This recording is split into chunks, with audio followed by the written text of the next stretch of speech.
What is up? What is up? What is up? Everyone, everyone, everyone. It is another day, another time, and another week for Real Talk Monday.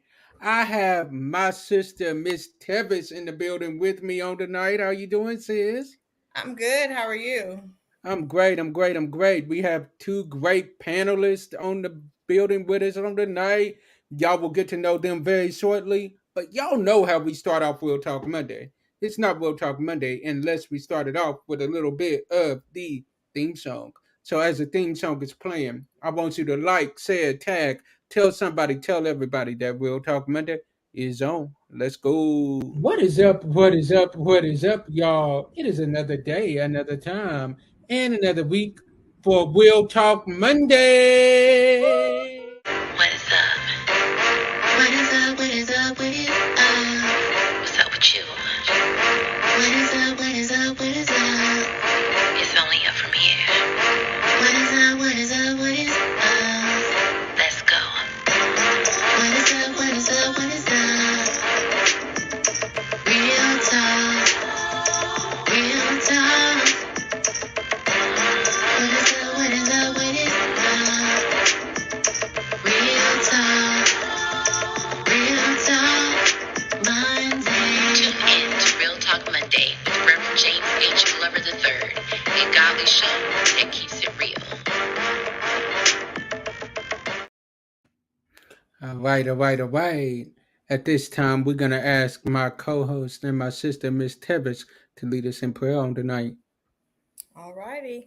Dear Heavenly Father, thank you for today. Thank you for allowing us to wake up to see this day. Father God, I thank you for allowing us to make it safely to and from our jobs, or if we were home, thank you for keeping us safe. Father God, I would like to send a special prayer out to the families and the children that were harmed today in the school shooting here in Nashville. Dear Lord, I ask that you'll put a covering and a protection over their families, the school, their friends, their loved ones, Father God. Dear Lord, I ask that you will continue to move us in the way that you would like us to move. I would like to ask that you will lead this conversation tonight, allow us to speak our truth in love and in fun, and also just being real like we usually are, dear Lord. I ask that you will bless everyone that's present today, whether it's the four of us or those that are interacting with us from hopefully all over the world.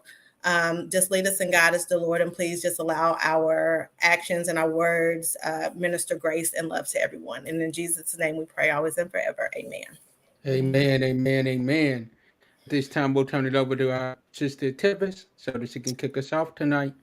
Okay, so today we are going, or tonight we're going to talk about what you would do or what you do if your child says, "I did not ask to be here." So, what would you say? How do you respond if it has happened to you? What was your response? And then, if you ever said it to your parents. So that is going to be the topic. We have two people on here that don't have children, and we have two people on here that have children. So this is going to be very interesting to see like the different perspectives, right? Of how when you've done it yourself or heard it yourself versus not, and you're hearing those around you say it. So that's going to be our topic. So yeah, I guess we can get started. So the first question is, what do children mean? What do you think the child means when they say that? What do you think the child means when they say that? And we can popcorn it. Anybody can go whenever you want.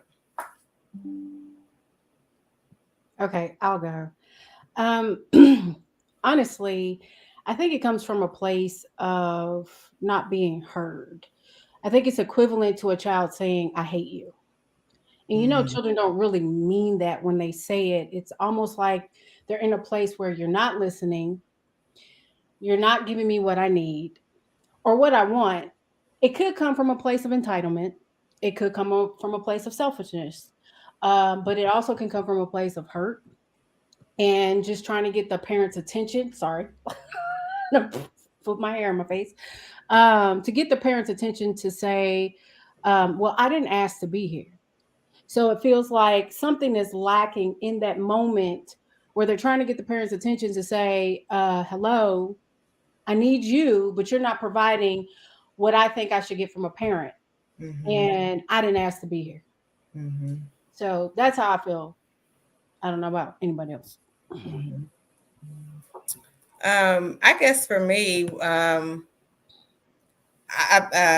mean, I feel like they're saying exactly what they feel in that moment, right? Whether it's real, whether it's the intent to hurt your feelings, whether it's them not being heard.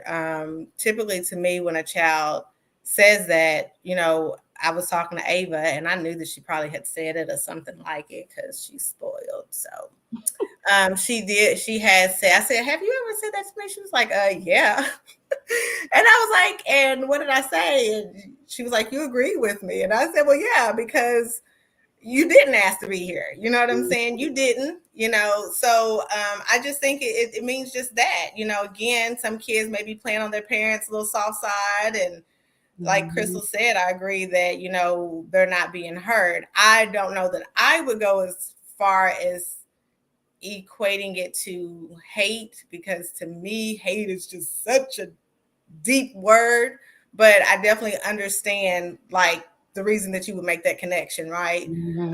So yeah, so that's my take on it. That's my take on it. I agree with you both. I think some of it is it's kind of like in relationships or marriage or boyfriend, whatever, you push somebody's buttons, I think. I really do feel like we have different generations now. So I just personally would have never said that to my parents. You know what I mean? And I think, honestly, we've given our kids, some of them, at least our age group, I guess, the kids so much more freedom because we didn't have any. So I think that's how they're responding. They feel like they can say anything to anybody at any time, to be honest with you. I'm more of the mean parent in my house, so I better not ever hear it come out. And honestly, I don't think I've ever heard it from the boys. I don't know. I have 3 boys, so they probably have said that to their dad because they probably feel like they can. You know what I'm saying? Like, I think they still know who you can say things to and who you can't, parent and things like that, or grandparent even, or whoever they feel like is lenient. But I think it's almost more to push a button, in my opinion. Yeah.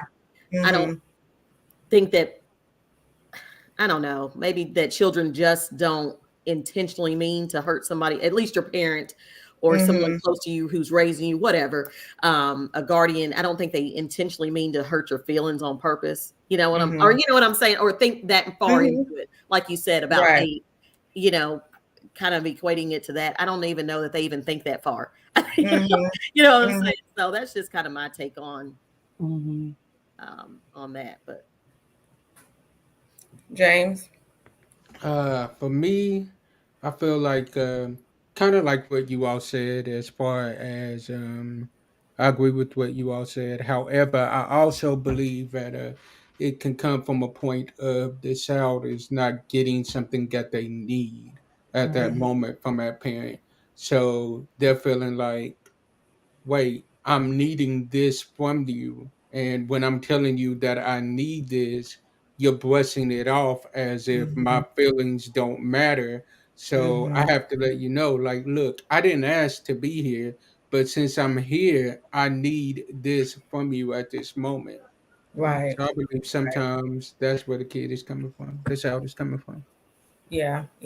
I think, of course, every situation is different, and every child and parent and everything is different. I can only speak from my child's perspective, and she did share that it was because I wasn't listening to her. And so we've especially since she's became teenagers, we've had to create healthy boundaries around that. One thing that I've always promoted is that she has a voice, and I want her to be able to, share her voice with everybody, respectfully, of course, so I do give her a chance to share, but that doesn't always mean that I'm going to agree with you. You know what I'm saying? So yeah. Okay. As a parent or not parent, what do you guys think a parent should do in the situation when that happens? That's I think to really listen to what they're saying, first of all. Don't take it as a personal attack, even though, because the first thing I was thinking, because I was going to ask Tevis and Maria, as a parent, um, I was never taught how to communicate with my parents. I was more taught to fear them. And communicating, sometimes I get so afraid, my anxiety just like to tell them anything.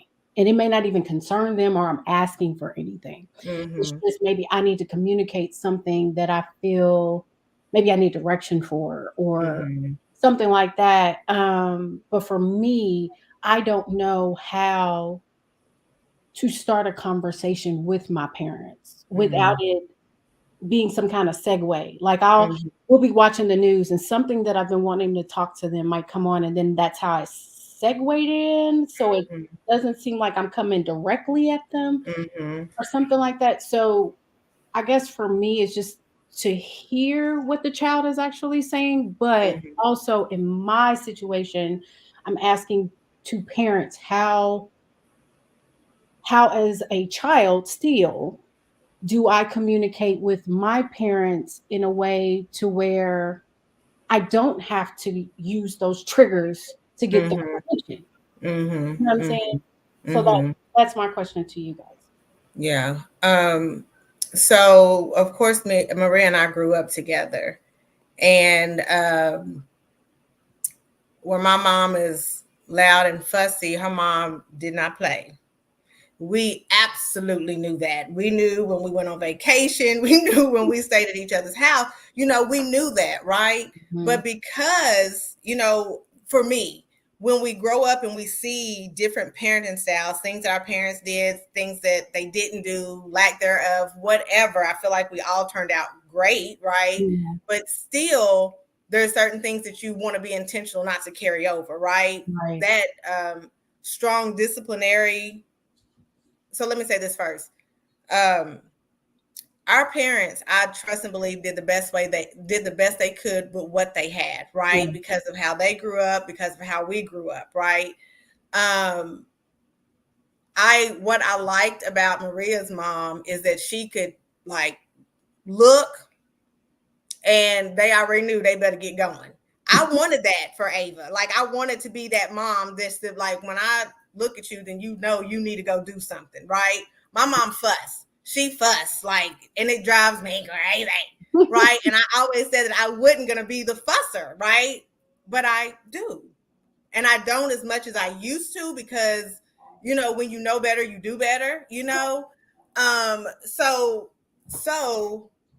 with Ava, especially as a teenager, what I think so many parents feel, and I can't even say my parents was like this. To me, I don't ever feel like my parents tried to control us. I truly felt that my parents trusted us until we gave them reason not to, and I never did. Now, the big brother may have, but I never did.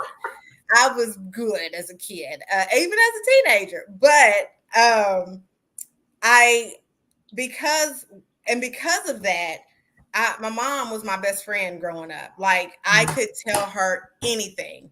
I could tell her, and my friends could talk to her and tell her anything, right? So we always had that open communication, from a child on, from, safety as far as, when you stay all night with people, don't go in the bathroom, don't be under the covers, don't let nobody touch you, private places.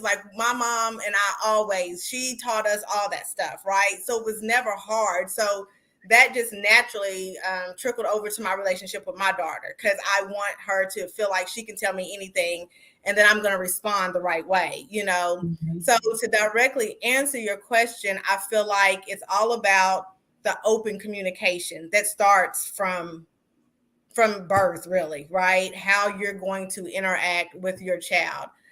Yes, you do have to make a hard pivot when they become teenagers, because when they're little, they're going to listen to everything you say, do whatever you want them to do, right? But when they become a teenager and they're learning and seeing and around other people, more people, it looks different. So we had to make a hard pivot, and it was hard for me. So we had to create healthy boundaries. What I didn't want to do is dummy my daughter's voice or water it down, right? She knows I don't like when people cut me off. She knows I don't like when people talk over me. She knows that I absolutely hate the screaming, right? So that doesn't mean she doesn't fall short sometimes, and I may act out by responding, but more times than not, we respect each other's boundaries, right? Like, she doesn't want me in her face fussing with my hands, right? That she doesn't like that, right? So just trying to respect that, but also building just that communication. What I tell a lot of the people that I coach is we can't control anybody. No. We can't control anything or anybody but ourselves. I think a lot of parents and educators get so caught up in trying to control the child. Just like a wild animal, what are they going to end up doing? They will eventually rebel, right? So my thing is coaching, training, advising, leading, and guiding, right? God gave these kids to us for a reason. So being intentional. Again, we're parents. We fall short. It is not perfect. Trust me. So I think, Crystal, it really truly starts early. You know, not that you don't trust your parents, but I think sometimes too, having judgmental people in your space is hard, right? And so let me say that, not even judgmental, condemning people, because we all judge, and we have to judge everything in life to even be safe. So I don't think judging is wrong. Condemning people is what's wrong, if that makes sense. So I think it's just an early relationship by way of communication and trust and non-judging is kind of what, to me, takes away that fear for families, for kids and their parents. Sorry, y'all. I know I was long-winded. No, you're good. Yeah. So the flip side of Tavis is Maria's parenting style. I wish you would. No, some of that for sure. Right. I had my boys early, so kind of young, but I have a huge family, so I've always kind of raised kids, if that makes any sense. We took care of each other at an early age, So having Talon wasn't that big of a deal for me. Like, it probably was a shock to some people, especially at the age that I had him. You two were there with me at some point in time, right at that point, at Western. So, yeah, I would say, to some extent, kind of piggybacking off Tavis, our parents are best of friends. So we have watched the two dynamics where she's like, my mother knew this, and I was like, I can't wait to get over to Aunt Jennifer's house. You know what I'm saying? Because the grass is always greener, right? Right. And I think sometimes it's like that with raising the kids. They always see something else. We do too. I think you always want to, in some way, shape, or form, whether you have children or not, whether you're the auntie or the godmama or godfather and all of those different things, or grandparent, whatever, adopted, whatever. You want them to be better than you, you would hope. And I think if you keep that in mind, at least for me, that's one thing I wanted to do as a mother. I didn't want to be my mom. I didn't want to be my dad. It wasn't that I had bad parents, because I don't. But my mother wasn't overly maternal. So that's what I saw at Aunt Jennifer's house, in my opinion. You know what I mean? And she may not have been either. I don't know. But it felt like it. You know what I'm saying? So, but my mom stood her ground, and she was more of what you're talking about, Tavis. And Crystal, you're the same way. That's what you remind me of, is the have a voice. Here's the voice. Here's this, whether you feel like you have it or not sometimes. So I wanted my boys, because I was raising boys. It's a lot different. I don't have girls, and I did not want to be the mother that babied the boys. If that makes sense. It's the Scorpio in me, but I'm a hard lover. I fight hard for my family, my kids, and all of that good stuff. So I'm the stern, discipline, that type of thing. But I love them from afar. I didn't want to be the hovering helicopter. You know what I mean? I worked really hard at that. But like you both all three of you have said, the manner of communicating. And I haven't always been very good at that, because it was, let me get my point across, in the sense of, this is the reason why I'm saying what I'm saying, or the reason why I'm doing what I'm doing. And it's because I want you to be better than me one day, and even as you grow up and learn things, because they're going to be out in the world, whether it's with us or not. We can leave out of here tomorrow, and you need to know how to take care of yourself. And that was always my back of the head, my MO too, is to make sure that these fellows are going to be useful to themselves and for anybody. So the attitude wasn't going to fly with me. Right.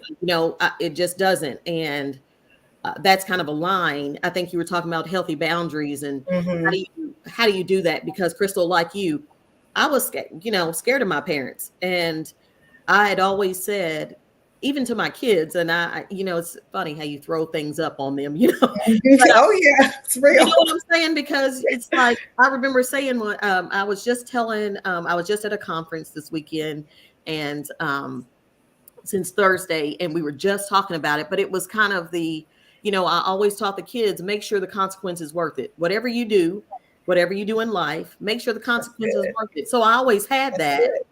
So I really wasn't that bad of a kid, or, did weird things. I really didn't, because I was scared of my parents. I wanted my kids to be scared of me to an extent, but in a way that you should be able to tell me anything. And I don't ever want you to fear not telling me things, but when I do tell you to do something, it's where it's coming from. I mean it.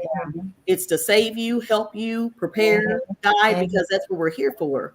So, you know what I mean? And even the circle, because we have a circle, a big circle, but you should know that if any of these people in this circle have your back and you can talk to, trust, or whatever, you know what I'm saying? Like, you can't have the chip on your shoulder all the time to say, well, I don't want my kids to talk to such and such, or I don't know what she's gonna say, so don't be going, the whole, if they're in my circle, they're there, and signed, sealed, delivered, have our back. I'd rather them talk to somebody, even if it isn't me, that I know is going to have somewhat of like-minded, that I would have as if I were talking to their kids or whatever. So, I mean, that's kind of that communication. Even if I don't feel like I have it, I should have people around me, and they know these are the people you can go to if you ever need anything. It isn't Maurice and I, but we've always been pretty open with our kids, but try to hope that they would tell us everything. They're not. You can tell our parents. I mean, you know what I'm saying? So you have some of those common senses, I think, too, to realize they're not going to talk to you about everything. But you hope and pray. All you can do is cover them and hope that they will go to somebody in your circle at least, and not getting stuff from everybody else. So I've fallen short for sure with communication. I guess because I don't, when I do communicate, this is the matter of fact, kind of, you were talking about my mother. I think I get it on it, but other than that, I'm like, you got to grow up. You know what I'm saying? You got to do things. You got to live. You got to experience stuff. Move, go do stuff. Right. Because we were scared to do that, I think. A little bit. You know what I mean? Yeah. I do. I agree with what you're saying, and definitely, communication is big, because one thing that Mom always used to say to me in regards to relationship is you have to know how to communicate. Relationships are healthy from communicating. Learn how to communicate with your partner, with your kids, with whatever. And Mom was always that way. And Daddy was the more chill dad. But as we've gotten, and people say you have awkward relationship with your dad at a certain age, and then it'll flourish back out. I was Daddy's girl, right? Them teenage years was probably scary for him, for me being a girl child, right? So we talked, but it was kind of different, not bad. It was just kind of that probably awkward, weird time. But now, like, I talk to him more than I talk to my mom. You know what I'm saying? Plus, he's a little bit more patient than my mama, too, at this point. So, there's reasons why. But more than anything, that communication is important. And like I said about your mom, and I'm only speaking from the discipline aspect, right? And I have a girl child, and you got boys. So yeah, there's a difference. We got the mouths. We know how we was, the fussing, the trying to talk back, all the emotions, all of that, all the time, right? I'm like, girl, turn down at some point, So I don't think I've given her over freedom, but I do think that for her, I don't know that maybe her dad's family likes that as much, right? Because again, that's that old school upbringing. Not to say it's wrong or right, but because of the world we live in now, I need her to be able to stand on her own 2 feet. I need to know if I die tomorrow, and I tell her this, you're going to be okay. You're going to push forward. I've given you tools. I've planted seeds. And, whether you go with your dad or go with my parents, they know me and how I've raised you and what I expect, right? And what you're capable of. So I think that's important because, we all want to know that our kids are going to be able to make it, when we're no longer here. And I think that's important. So, Crystal, I think that, it starts early, it starts early with kids. And then every kid is different. Me and my brothers are all different, where Colbert was always the one getting into everything, being sneaky, halfway mean half the time. Quentin was quiet. He was quiet, in which he's 10 years younger than us, but he was still quiet, laid back, and he's still that way, right? Colbert is chill now, of course, as a man, but he was that kid that was always trying to get into something. And I was just, I'm me. I've just always been me, really. You know what I'm saying? Matured, of course, but I've just always been me. Colbert used to say, she get on my nerves. She's always talking. You don't know everything. You know what I'm saying? But that's just me, the middle child. And we fight to be seen a lot, right? Because the oldest gets all the attention and the youngest gets all the attention. And then my daddy comes back and says, you don't think so?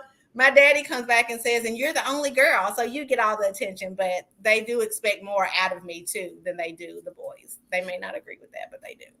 They do. Yeah. Sorry, James. You probably done forgot the question. I think the question was how should parents respond? Mhm. What should parents do to respond when their children say it? My opinion, what a parent ought to do is look at active listen to what their child is saying.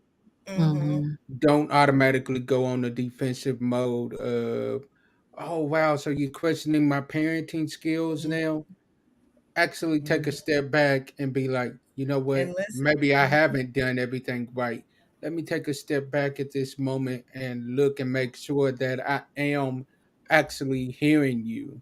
Because if I don't hear you, what you're going to be more apt to do is shut down, not tell me anything. And then when you really get in trouble, then you're not going to come to me because of the simple fact of I've already broken that trust in you automatically. And when you get in trouble, what you're gonna do is you're gonna think, I don't want to go to my parents because automatically I know all they're gonna do is yell, fuss, and scream. I'll go over here and try to figure out the situation on my own. Mhm. And make a bigger Just mess active of it listening. every time. I do it every Exactly. time. I try to do it Guilty. myself. I try to fix Guilty. it before they find out. And then Guilty. by the time I'm like, I done made a mess, and I'm like, okay, God, if you can't fix it, who can I call? And then I have to call my parents.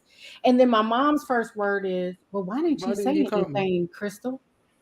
And then the first thing I'm thinking was, because I didn't want to hear the screaming, yelling, complaining, and all the other Thank stuff. you. Come on. That's Come fine. on.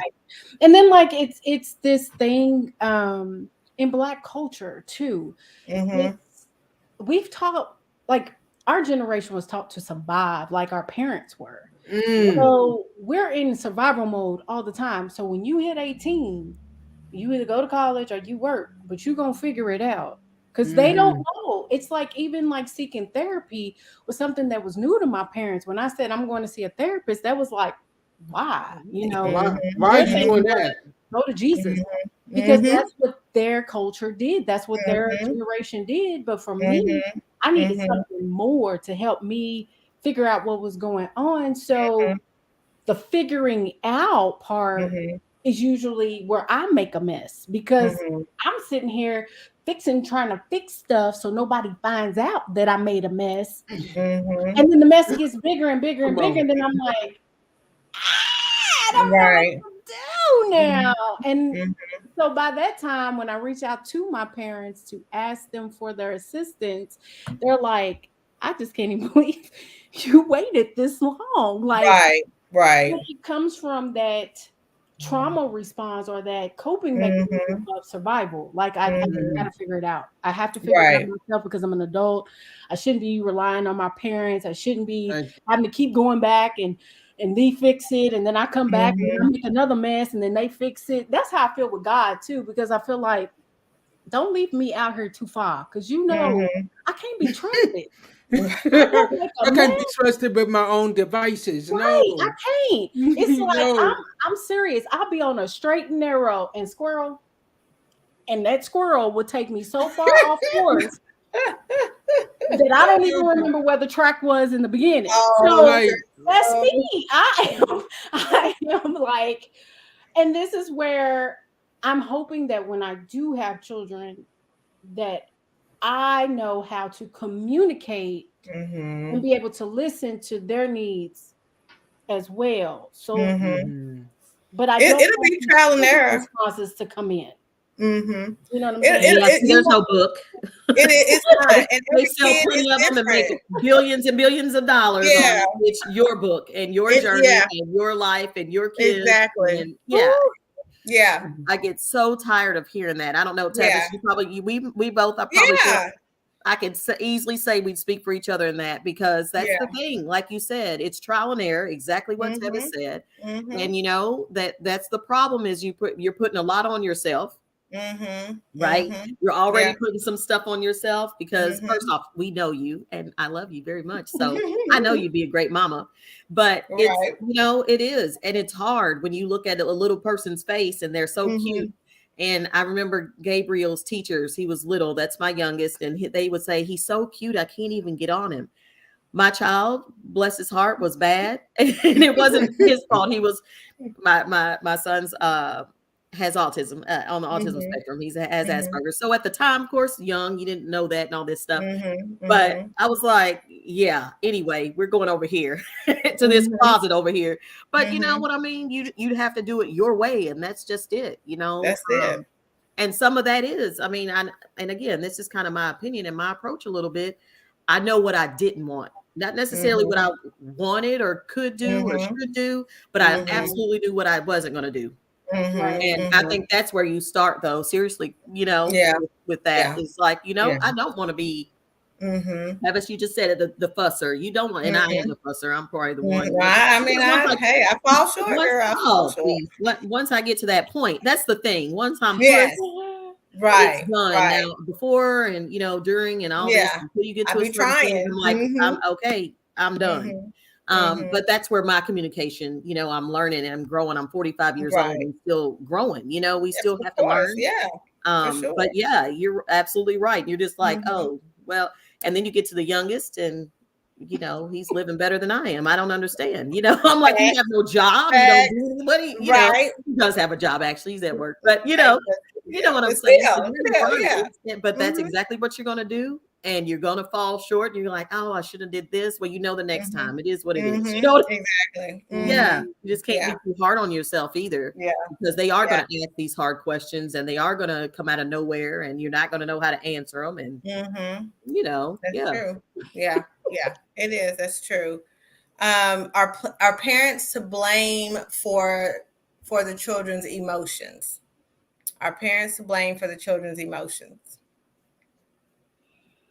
Mm, I don't think 100%, because how can people be to blame if they don't know? It's Mhm. like if you're not communicating what you need, or if you're not telling them that there's something wrong, they can't read Mhm. minds. They're That's human, right. you Right. know. And one of the things I had to learn through just therapy was I had to take a step back. And I did. I blamed my parents for a lot of things. I was like, Mhm. Mhm. always pointing a finger. But then I realized, I was like, but they didn't know. Like, Mhm. I Mhm. never Or communicated. I Crystal, were never they doing what they were said taught? anything. You Yeah, know, and that's Mhm. exactly that's it. Mhm. something too. Were they doing what they were taught or all they know, Exactly. you know? Mhm. And Mhm. then it's like also to remember, my parents were coming out of civil rights and integration. So Mhm. they doing Mm. fights out here, trying to, having kids in the midst of this, and then Mhm. trying to set up lives for themselves, and they're dealing with their own pain, their own hurts, their own Mhm. things that they're having to deal with, and then they bring kids into it, and you're just like, okay, I need to think rationally about this. I don't think they're to blame for it. I think it is where we were talking about communication. It all goes back to It communication. does. And Mhm. if Mhm. you are not expressing to your parents how you're feeling or what your emotions are at that time, they can't read you. I Mhm. mean, you can come out in anger, and like I said, with that saying, I didn't ask to be here. But Mhm. they're like, whoa, wait a minute. Where is this Mhm. coming from? But if Mhm. you've never communicated what you're feeling in that moment or why you're Mhm. saying it, then I mean, that's not their fault. Yeah. Yeah. That's you have to take personal accountability. Have you communicated this to them? And if not, then this is the time to talk about it. But if you've communicated this and they're still not listening, then yes, there's a Mhm. blame that needs to go there to be like, okay, now you're not listening. And I need Mhm. Yeah. you to show up now or whatever. Mhm. So no, I Mhm. don't think they're to blame of if it hasn't been communicated. Yeah. Yeah. Yeah. Um. I don't. I think again, our parents did the best that they Mm-hmm. knew with what they had, based off of their own experience and just the knowledge that they have. Um, and for me, I know that I have done the very best. That doesn't mean that it always worked, right? Do I feel that sometimes Ava's outbursts and emotions are my fault? I do. I do feel that way. I don't think it's the guilty parent syndrome. I just think that, dang, I could have handled that better, right? Or I shouldn't have said that. Or, dang, I was too hard on her. I think back on the first time I popped her, spanked her leg, and I've apologized. I'm thinking, girl, I shouldn't have spanked you for that. I shouldn't have popped you for that. Like when I think about it, I cringe because there wasn't really, all you needed was a conversation in that moment, right? Now, Mhm. do I believe spankings are okay? Yeah, I think sometimes every kid needs a good old fashioned butt whooping, right? I do think every blue moon they do. Am I saying you need to do that or you should? Nope. Do I feel like it's a better way? Yep. Do I feel like um, every kid is different? Absolutely. Me and Kobe used to get our butts whooped all the time, mostly because we fought. Quentin probably got two, like literally, you know what I'm saying? So, I do feel like, and I say all the time, it really wasn't all the time, but mostly when we fought each other, we would get in big trouble, right? And it was not always a spanking or a whooping, as we used to call it. It might have been fussed at and grounded. But I still feel like there's ways to go about it. You know what I'm saying? I feel like for so long too, we've been this hush hush, right? Everybody has Mhm. gotten a spanking at some point in life. Not everybody, but a lot of the population has, right? Whether it was right or Right. wrong, whatever. It hurts. I used to hear my parents say, it hurts us more than it hurts y'all. It does. That shit is sorry. What? Stuff is true. What? True. No, it's true because it's emotional for the parent, right? We know Okay, the kids' I little got you. feelings are hurt and emotionally and physically, but it does kind of, well, it did me. I can't speak for everybody. It would hurt my feelings when I would pop Ava, right? So I think that it's sometimes it is our fault, sometimes it's not. And I think that when you learn your child and their personality, you better learn how to discipline your child, right? Because every kid don't need a butt whooped. Every kid don't even need to be yelled at or screamed at, Right. right? Every kid don't need that type of harsh discipline. And when they don't, then don't do it. You know what I'm saying? Find another Mhm. way. So I say it just depends. I think it just depends on the kid, truly. What about you, James? Definitely. In those situations, are the parents to blame for the kids' emotions? No, as Crystal said, unless it's been discussed and the kid has already told them, like, look, this is how this makes me feel, and the parent hasn't changed their actions, Mm-hmm. then in that situation, yeah, the parents are to blame for it. However, if there's been no communication about how I'm feeling about a certain thing, then we can't expect our parents to be mind readers. Like we said already, like we have to open up our mouths and let them know, like, hey, I don't like this, I don't like that, and let them know, like, hey, this affects me this way when you do this, or you got to be open and have that open Mhm, communication. for sure. Mhm. I think that's important. Um, how should parents and children express their needs and disappointments to one another?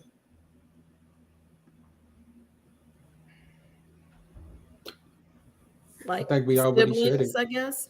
You think? What'd you say, Like Maria? siblings, I guess, to each other or to the parent or How should parents and children express their needs and disappointments to one another? I guess, well, me and Ava have that kind of conversation. So, what the way I read it is like, if I've done something that has hurt Ava's feelings or that she didn't like, does she have the power to tell me that?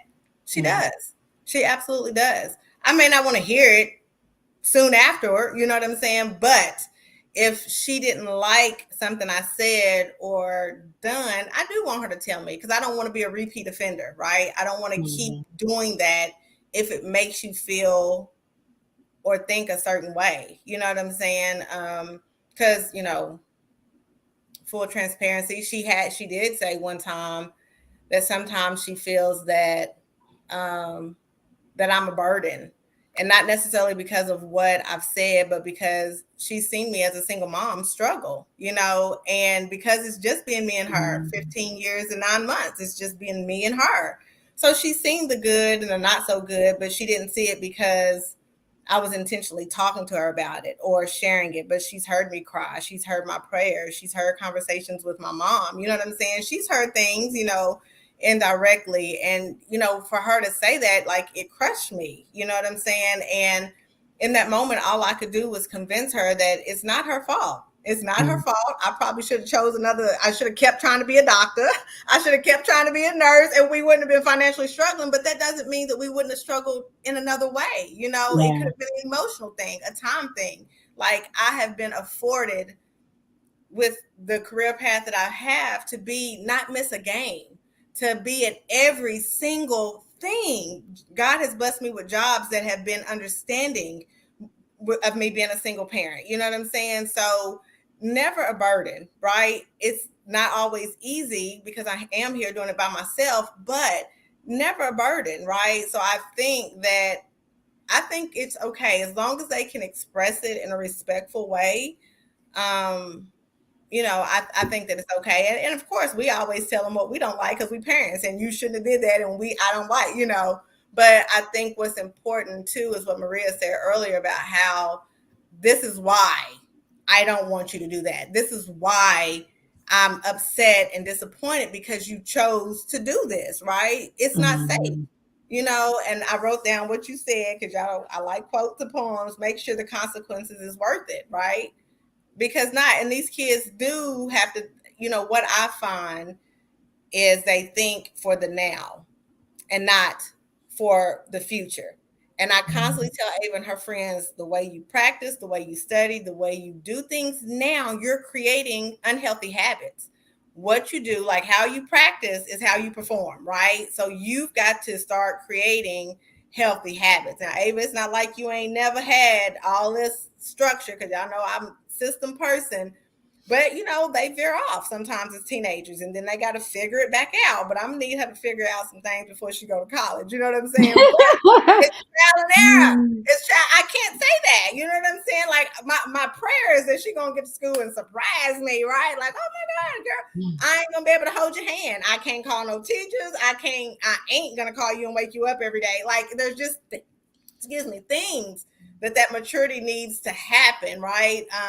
So yeah, I think it's okay for both parties to express good and bad in different things, for sure. I do. What about you, Maria? I'm like, no, you talk what I tell you to. No, I'm just joking. I'm teasing. I know. Yeah, I mean, I agree. I don't know. I think it's easy, like, we've said this, but it's easy to get complacent too.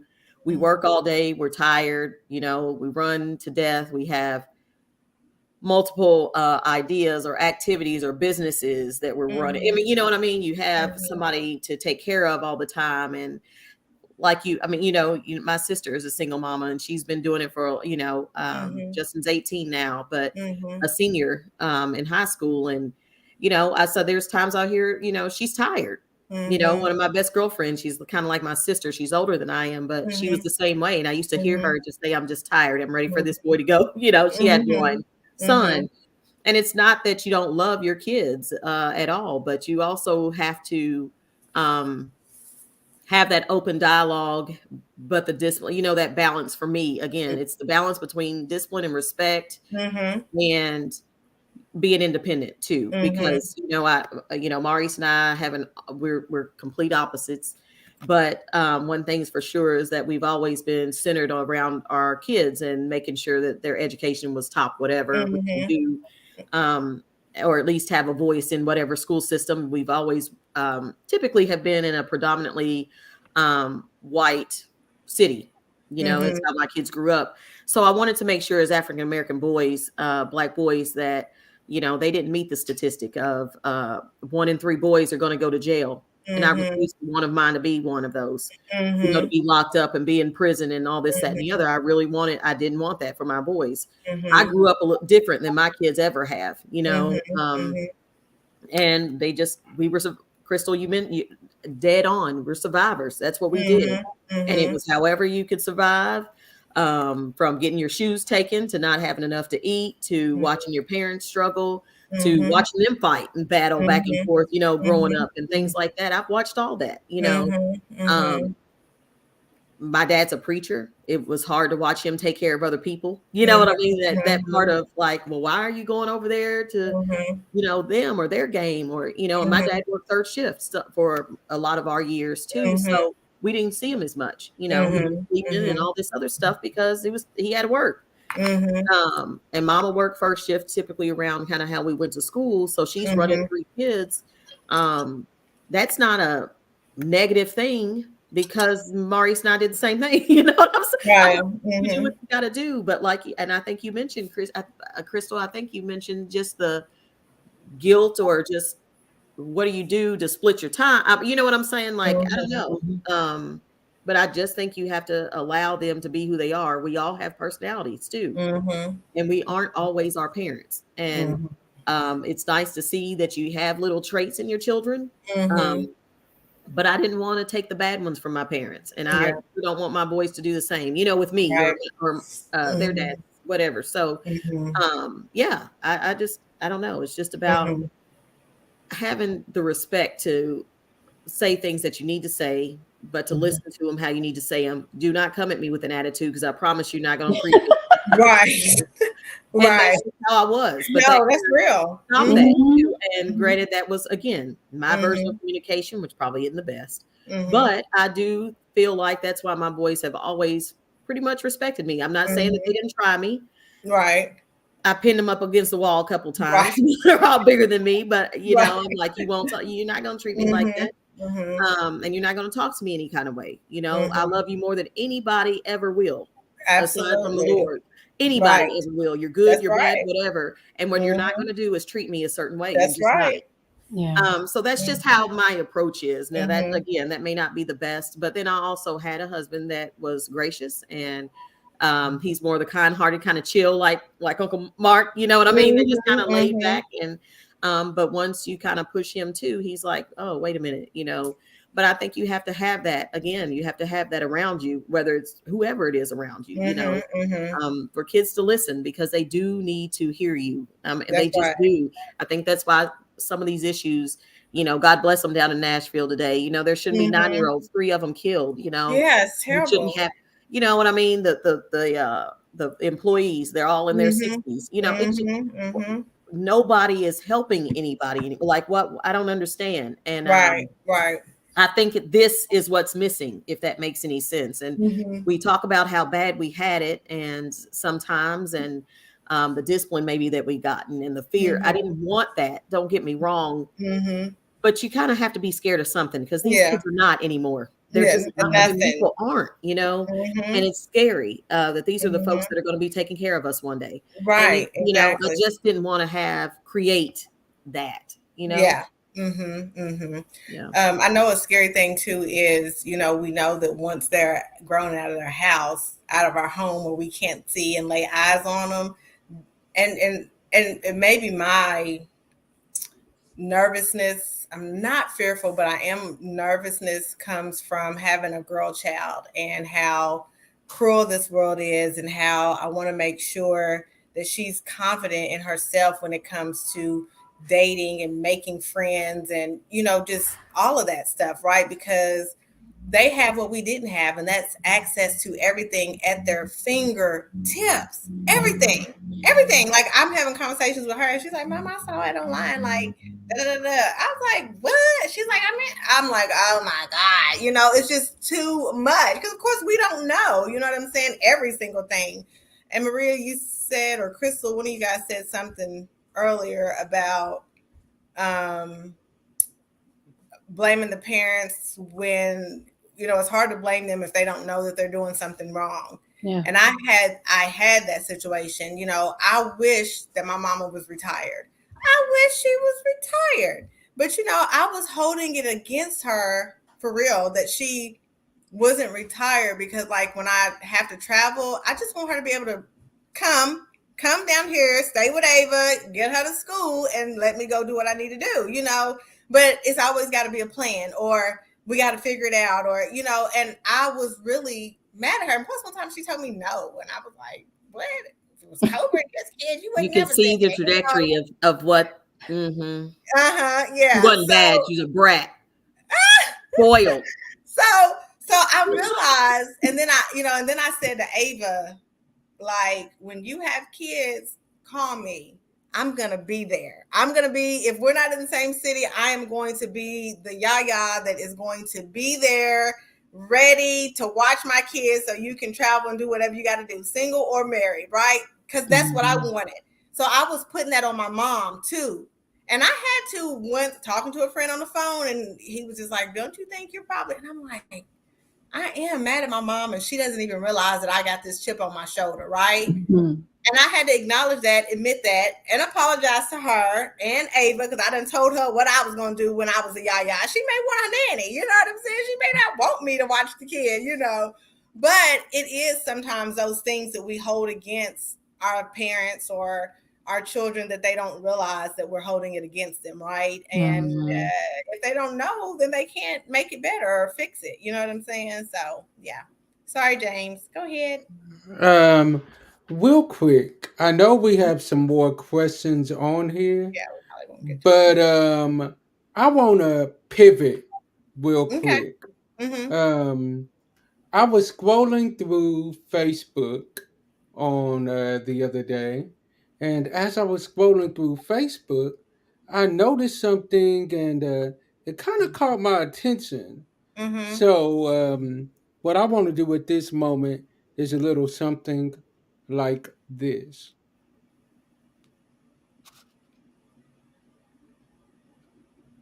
Hold on 1 second.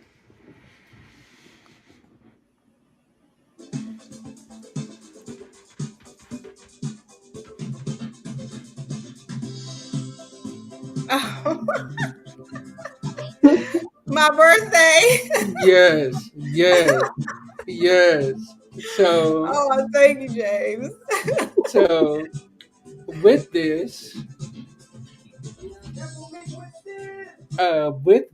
Tevis, I have a Mm-hmm. couple of little things lined up for you. First off, we have a special guest that you have no idea, At all. yeah, at all. But we wanna I'm gonna give you 3 clues and allow you to guess who your Oh, special guest I ain't is. even gonna get. Okay. First clue that you can get is WKU. Everybody I know, I don't know. These two ladies on the call with me. I got tons of sorority sisters and friends. I have no clue. It could be anybody. I don't know. I Okay. can't answer that one. Gamma Sigma Sigma. Yeah, these two are that too. So unless it's Erica Green or Tanaka or LB like one of my line sisters, then I don't know. I mean, it could be anybody. And your last clue that you are getting tonight is Miami Strip. Miami Strip. So it was a lot of us in Miami. Miami Strip. I'm not sure. Do you want to take a guess? I mean, it was so many of us there. Maria was with me. Aurelia was there. Erica Johnson was there. Heather was there. I don't know. Brittany was there. Jessica was there. So do you want to take a guess? That's all. I mean, I'm forgetting a couple of people, but yeah. Okay. So All right.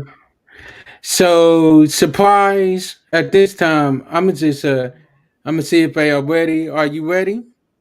When you ready, turn on your camera and I'll bring you on the screen. And here we go. Jessica. I was like, Nate, I'm trying to remember where everybody was sleeping at, right?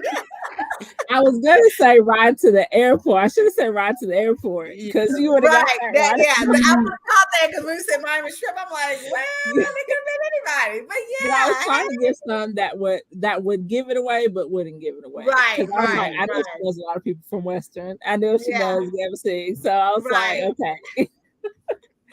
But yeah, he asked me to come on and give you a birthday tribute and just kind of speak some kind words over you tonight. Thank you.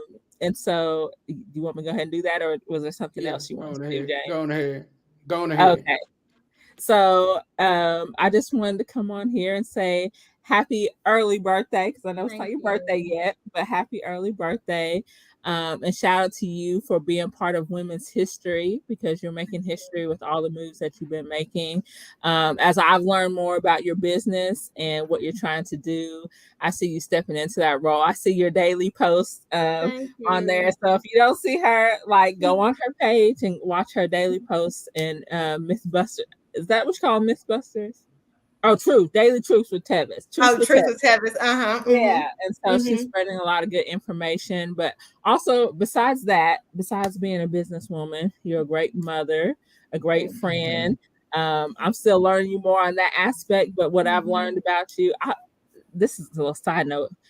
I think I told you this, Tevis. So this is not something new. But I always told Tevis I thought she was mean. Yes, you did. When I was online, I was like, yeah. It's mean. I don't want to talk about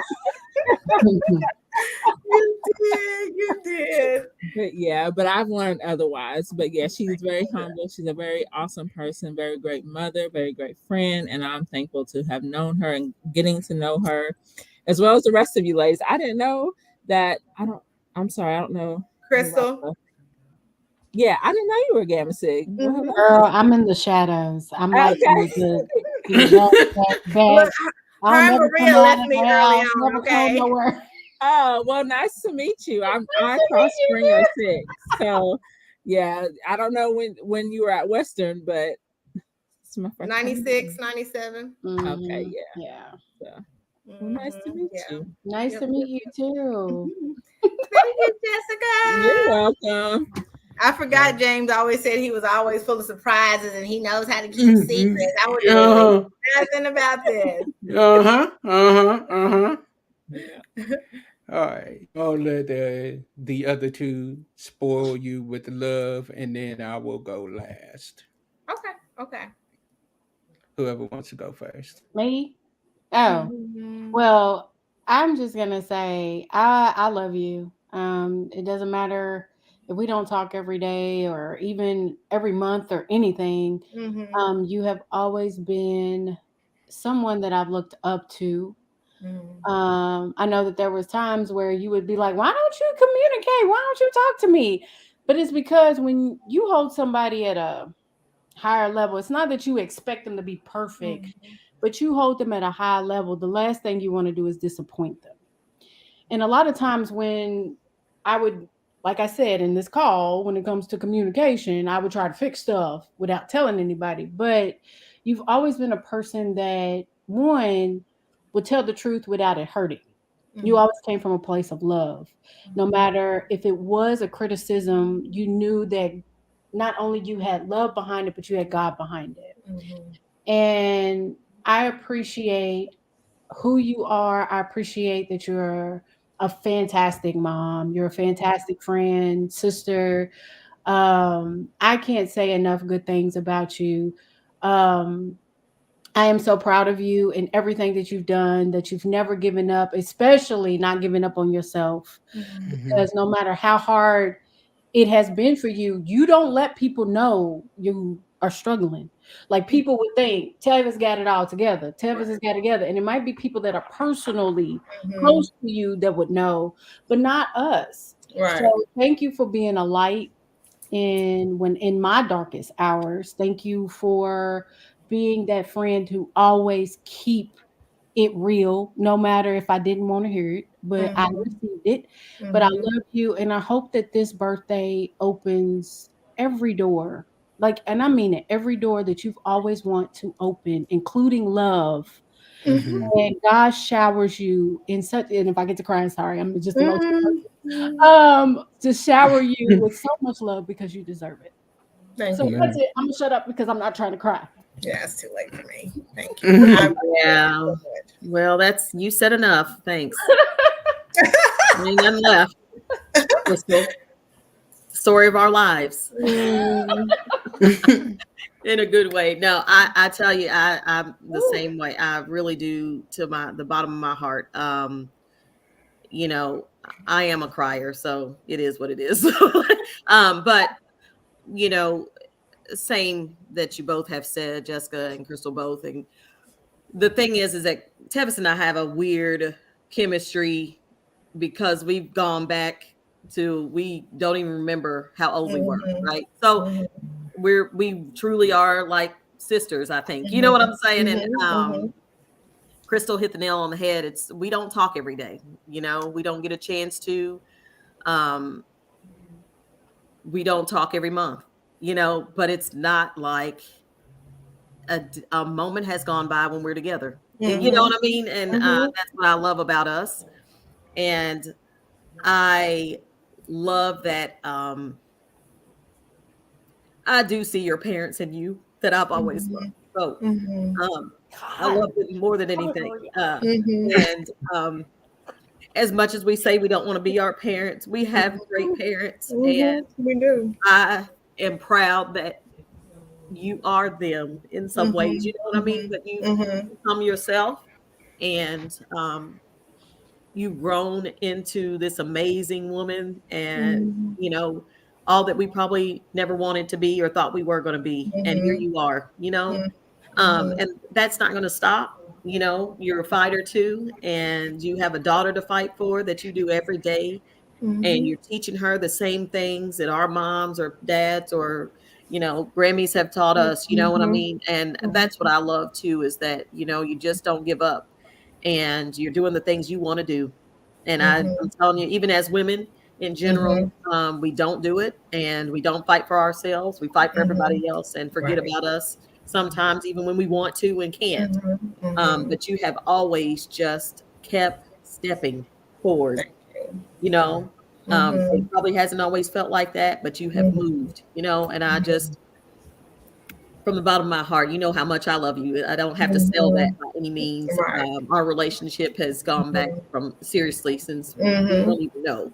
Right. But I love that about us, and I love that about you. And like Crystal said, you just, you know, you need to communicate. Shut up, Tevis. You know, that's there's some realness in that, because you have to remind, but I love that you remind people to continue to be them and keep moving just like you do, even probably when you don't want to or feel like it or feel up to it. You push people. People watch your, like Jessica, or a lot, probably majority of your sorority sisters at least. That do watch you and watch you grow. I don't always comment. I don't always push like. I'm not always online, things like that. But when I scroll through and I stop and pause and listen, and I'm just elated to have an ounce of anything that I've had with you, friendship, sisterhood, the whole nine. And just appreciate you. And April 1st is going to be a good day. It is. Um, It is. And Yeah. But can I happy just birthday, say love. that- I love you so much. Thank you. Thank you. Thank you. Thank you. Thank you.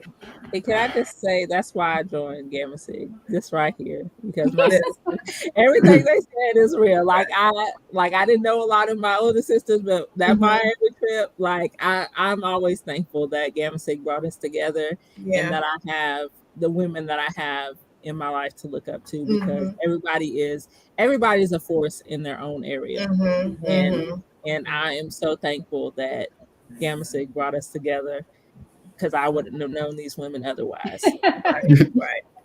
Right. So I guess I'll go next before we turn it over to Tevis. For me, when I met you, it was actually a pre-show for the Godly View. That was our first time meeting each other. And as soon as we met each other, the first thing that you told me is, you know my grandfather. And I'm like, I do? And as he continued to talk, I'm like, oh wow, I know your grandfather, I know your whole family. Like we started going down the line, and from that moment on, we built a connection. And then from then, I hit you up. I'm like, hey, I'm doing a panel on We'll Talk Monday. I would love you to be one of the panelists. I would love to. Fast forward, you was one of the first ones on that night for that show. And we was talking in the background, and I was telling you about how at that time we was going through a co-host shift. And I had found one co-host, and you're like, hey, if they're not able to be on every week, I don't mind stepping in and coming on every other week with you. And from that moment on, I'm like, okay, let's see how the night goes, and we'll take it from there. Right after that episode, I think I hit you up and I told you, like, yeah, if you are really serious, like, we would love to have you on. You Like, did. yeah, Yeah. because I cannot imagine We'll Talk Monday being what it is without you stepping in the way that you have. You have stepped in, and one of the things that I have to work on, which Daisy gets on me about a lot, is letting go of control a lot of the time. And now that I got people that can help me, admitting that, hey, I need help in this area. My thing is, I want to try to handle everything on my own. But now that I have you and I have a Daisy that are willing to help me out in every way that I need, I appreciate you. And I can honestly say I can take a back seat now and allow some of that work to be done by you all. And I appreciate you. I absolutely love you and adore you. And I pray that April the 1st is a great birthday for Thank you. Thank you. And Thank you. Thank you. now we'll Thank turn you, it over to you. Okay, so I'm gonna acknowledge over here really quick. Crystal, thank you, love you so much. Appreciate you.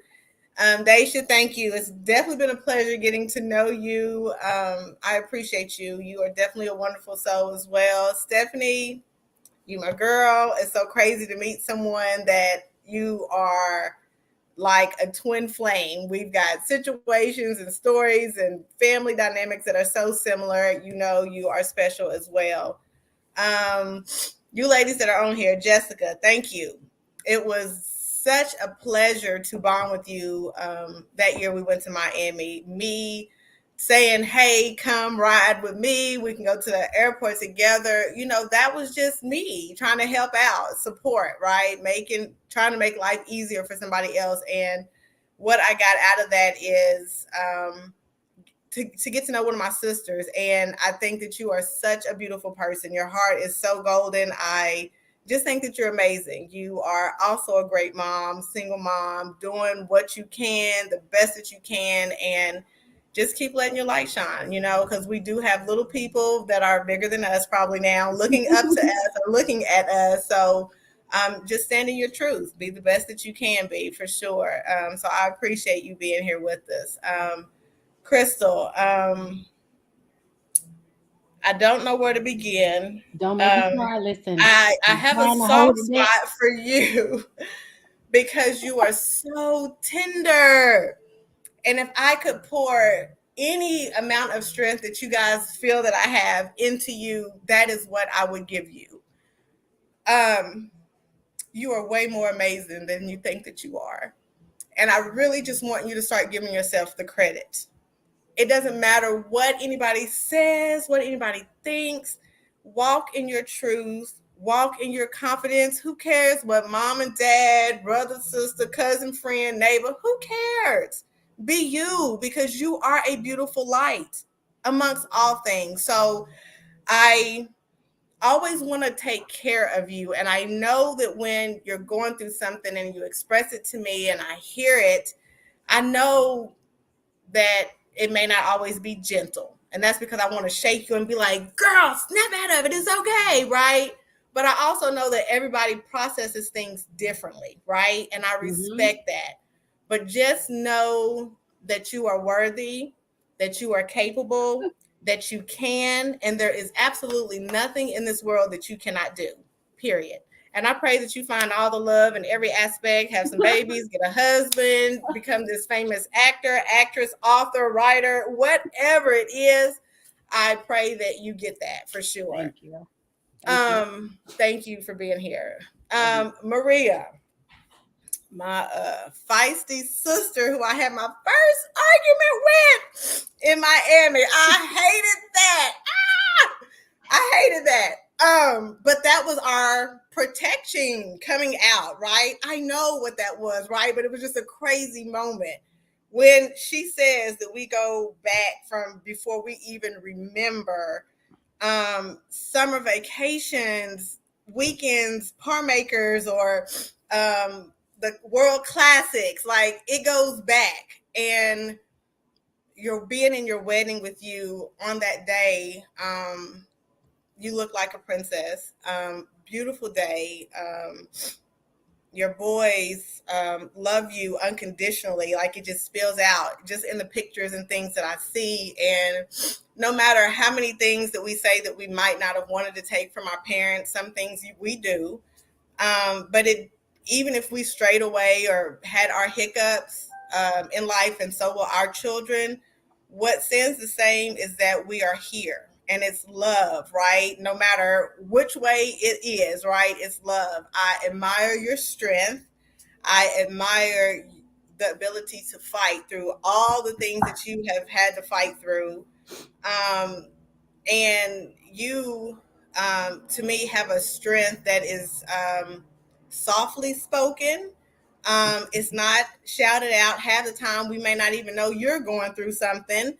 Unless I just so happen to text and say, and then you kind of still skirt around it, you know what I'm saying? But I'm like, I don't want to do too much because she might bite my head off. Girl, quit being nosy, you know. But I appreciate you for who you are. My love for you ladies is forever, right? Again, we may not talk every day or every month. It may be once a quarter, a text message, but regardless, when we're back together, it's like we've never skipped a beat, right? So I appreciate each one of you all. Please know that you guys are amazing. You're beautiful. You're wonderful. And always step into that. James, thank you. Thank you for inviting me. You and Jessica both being on both of the shows and allowing me to have a voice, right? For a long time, since I was a kid, I had adults telling me that, you know, I'm a leader. You're a leader. You're a leader, you know, and life happens and, you know, you kind of start revisiting things. What this platform has done for me is making me become confident talking on camera, because those truths with Tevis and all that stuff would have never happened had I not started doing this. So that you all have afforded me the opportunity to gain a confidence in an area that I really didn't have. I can talk all day in front of anybody, but in this camera thing, it was just always awkward and weird for me.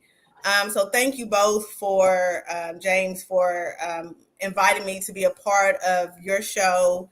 allow me to lead in the areas that you allow me to lead. Thank you for being a student when it's time to be a student, right? And not taking offense to my support or my guidance.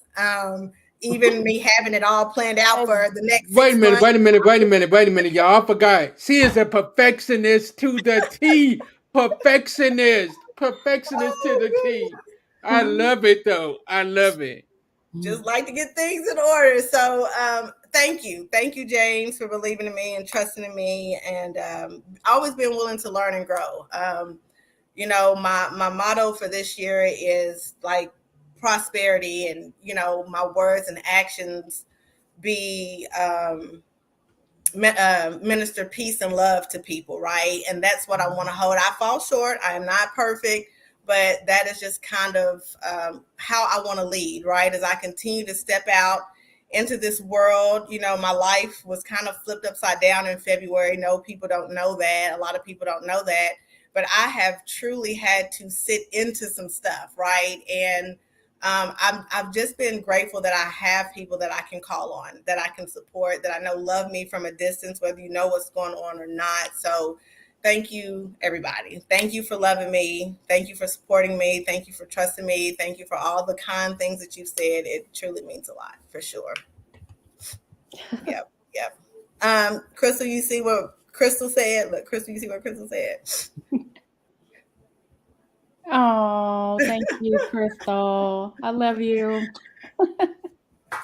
So yeah, thank you guys. This was special. Yeah. Look, I was talking to somebody today and I'm like, today's Wednesday. They was like, Wednesday? We just started the week. I was like, maybe I'm trying to get to my birthday. Okay. Maybe I'm trying to get to my birthday. So anyway, I appreciate this. This was a great start to my birthday week, really. So thank you. Thanks, James. You're welcome. You are welcome. So you all, thank y'all for tuning in tonight. We really appreciate it. We had a great discussion. Oh, go ahead. Sorry, we didn't let Crystal Maria. We did not. Oh my goodness. Because I had to do that prayer that I'm be nervous about praying. So before you close us out, Crystal and Maria, please share with us whatever you want, who you are, what you do, whatever you want to share. If you have a business, advertise that. This is your platform. So please do that. Yeah, so I'm not following Crystal. I refuse. I'm going first. You're not doing that to me today, but you're not going to do it. No, I'll take the list, y'all. Right. My girl. It's this small. It's not. No, it is not. No, ma'am. Right. See, I follow you from it. See, I follow you from afar. I love from afar. So, no, I am a payroll administrator. So I work in HR and just moved back home to join my family. I've lived apart for about a year, maybe, without Maurice and my youngest. So I've moved back to Louisville full time and work in there. And I also am an event planner, wedding coordinator. And I, because of COVID, maybe like a lot of people, just kind of like Tevis mentioned too, trying to bring myself out of my own shell. I have been decorating and putting on events and doing these things for about 13 years, honestly, probably a little longer than that. But I've just started to, at the end of last year, have a true business. So I'm working on getting that off the ground and doing it the right way. You know, I'm like, I want to hire people to do this stuff. I want to just do my job. You know, I'm not good at the websites and all that other good stuff, but I'm working on it. But that's what I do. I have my business is Now's the Time events and decor. I just a small, I guess, fact about that. I have done this for so long that I really didn't think of a business name or anything like that. Logos, and I'm just, you know, I just like to do it. But I was in my car, and that's where I do a lot of my praying. And because I was on the road so much back and forth from Louisville to Ohio. So I was like, you know, Lord, I don't know what you want me to do and when you want me to do this. And almost cut me off, like somebody cutting you off in a conversation. And it was like, well, now's the time. And I think because of COVID, my husband and I had COVID really, really bad prior to the vaccines coming out. And once we got over that, I was so scared that both of us were not going to make it at one point. And I thought, I'm gonna leave my kids this way, because of a virus. If I come out of this, Lord, I promise you, I'm not gonna turn back. And that's when I kind of start really praying about my business and all of that good stuff. And so now's the time. It's my motto is celebrate everything. It's these birthdays. It's the young lady who's going to speak next, and the things that she's doing, and the big things, and Jessica, and the things that you all are doing. Now's the time to do it. Right. We can't keep sitting on things. We can't keep talking about it. We can't keep dreaming about it. It's why I admire Tevis and James, just meeting you and what you've done with this platform as well. It's one foot in front of another, and there's no time like the present. So that's kind of how my business kind of manifested, the name anyway.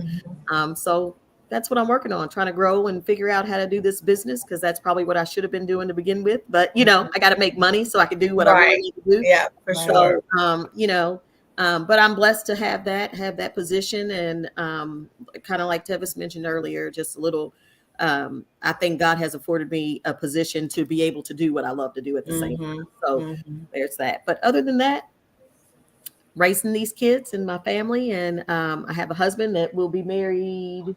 We never know. 24 years in July. That's awesome. And we've been together. It's my high school sweetheart. I married my high school sweetheart. So we got to play Kappa wife and husband this weekend for his Prominence Council. So part of the Kappa Silhouettes, which are the wives and widows of Kappa Alpha Psi men. And I was I'm the vice president of my chapter, and I was over the hospitality suite. So that's why I was so busy. And yes, it was me late getting the questions to everybody. Okay. But that's how I roll too. She knows. She's like, Maria, you're gonna question. You know what? So but yes, that's me in somewhat of a nutshell. Love my boys. My 3 boys are 25, 23, and 16. About to be 17. What? Yeah. Taylor moved to Chicago. Yeah. Taylor moved to Chicago in May. Zachary is here still working for a bank, still going through school. And Gabriel is a junior in high school. Going to be driving next month. Yes. So. Ava in September, honey. Jesus. Yeah. Thank you for sharing. Okay, Mrs. Crystal. So I'm Crystal, and I've decided to go by my middle name instead of my last name. It's not anything to do with my parents. I just weird because I was like, why'd you give me a middle name I never used? So I go by Crystal Danielle now. So, but I am a writer. I'm an author. My genre is usually suspense thrillers. I'm big into creepy and creeping people out. I can admit but it. Scared of clowns. I'm scared of listen, I'll watch a scary movie, but I won't be in one. I will be honest with you. I'm gonna be 1,000% honest with you, okay? I just had one of those moments in life where I walked away from everything. I moved away from California. I am back in Louisville. A lot of people don't know that, but I did because California wasn't for me. It just wasn't. It was messing with my mental health. I couldn't take the traffic. Lord Jesus, I don't know how they do it.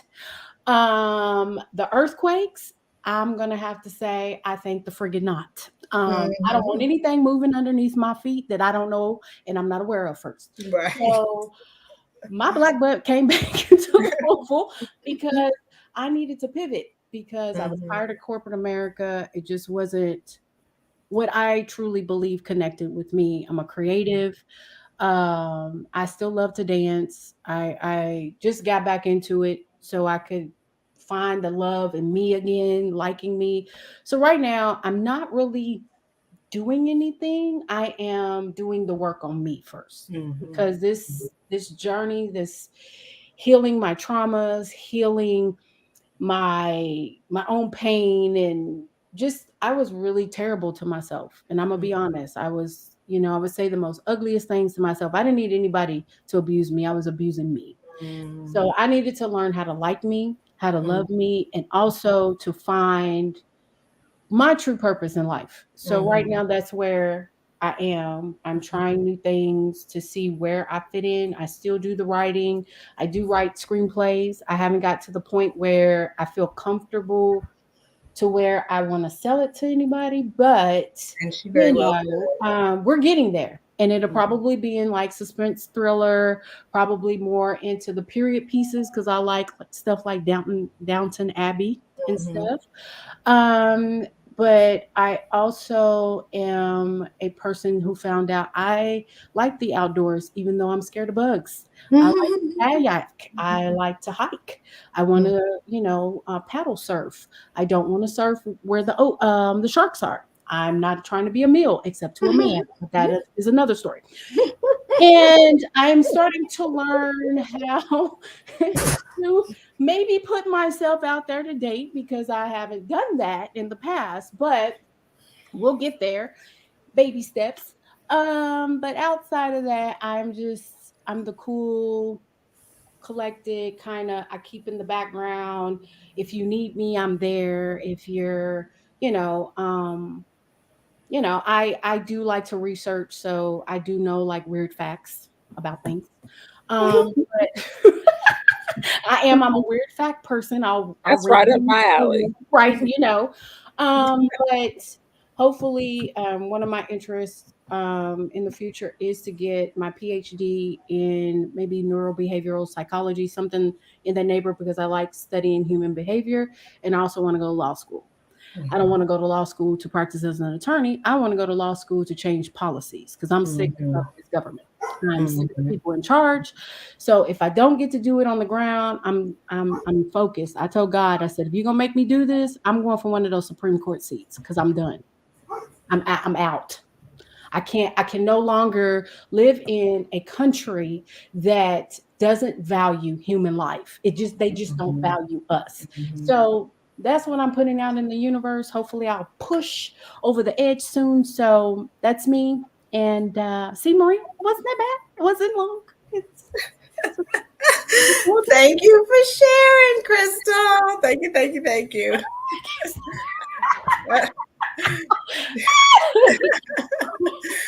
Okay, Jay. If you need an employee, I'm here. I used to do event planning, and my background is in that too. So yeah, I'm excited to hear you're back here. And finance too. So I'm good with budgeting and things. So if I know. Well, yes, absolutely. I'm here. Yeah, let me know if you I know because I'm with you with the corporate. But I like to eat, as you can see. So that's what that does. But if you all ever need anything, my husband is the vice president of human resources for APH, which is the American Printing House for the blind. They're doing big things. He can help with employment. I can also do the same. I'm in HR as well. And so if you ladies, if anybody out there ever needs anything, please let him know. He's good at what he does. He's so you let us know too, seriously. But I appreciate that very much. But for anybody who's looking for something or whatever we can ever do to help. But I'm glad to hear that you're back here too. Closer to us. Right. Okay, James, take away. That was that sister love. Hi, James. I'm sorry. And thank you for putting me on. Love you too, James. Love you. You're welcome. You're welcome. Look, I love it. Jessica, can't wait to see you too sometime. Yes, Jessica, can't wait to meet you in person. Yeah. It'll happen. I'm coming out of the shadows slowly. Most definitely. Come on. But in closing, we definitely had a great discussion tonight. We appreciate you all coming on, rocking with us tonight. And because of you all rocking with us and supporting us the way that y'all do, we are proud to announce that Real Talk Monday is officially nominated for a Music Love Award, which will be in August. Woo! And the voting starts on May 15th. May 15th through July 31st. So we need you all to go out there and vote. We will be spreading more information about that very soon. Go out there and vote for Real Talk Monday as podcast of the year. So we are excited about that. And thank you all for rocking with us. Stay tuned to the podcast, which will be dropped on tomorrow at midnight. And as I always say, sometimes our disappointments are nothing more than God's appointments, meaning some things that we're looking at is bad. God is only turning it around for our good. Stay blessed, be blessed, and be a blessing to someone else. We will see you all next Monday. Love y'all. Thanks, ladies. Bye. Thank Bye. you. Thank you.